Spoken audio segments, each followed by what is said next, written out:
Hello mga Kailen!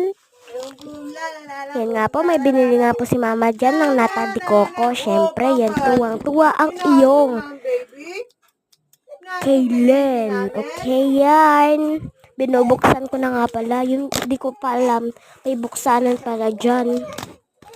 Yan, binubuksan ko na nga pala. Binili nga pala yan ni Mama. Yan. Ayan na nata de coco siya. Siyempre, ang atin nyo mapapa,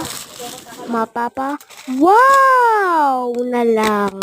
Lagi, wow. Nata de coco, siyempre ang sasabihin, wow. Yan na guys. Yan na. So, next naman natin is Labubo egg.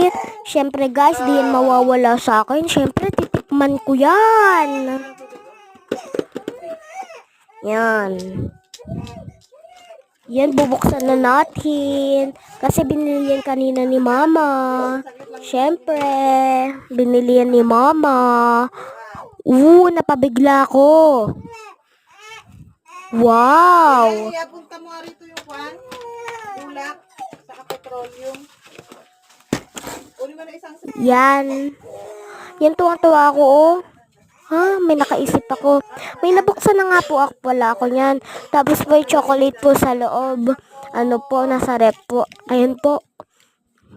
Buksan ko na po. Napalungkot nga po ako kasi po, nakuha ko po is panlalaki. Panlalaki po siya, kaya bibigay ko lang po sa pinsan ko. Yan, may kutsara din po siya pang dun sa chocolate ay. So, nalulungkot talaga ako. Panlalaki nakuha ko. Pero babawi na lang ako sa susunod. sabi mo sa akin, binibigyan ko. Bye, Sige, may mga mga beshi. Mwah!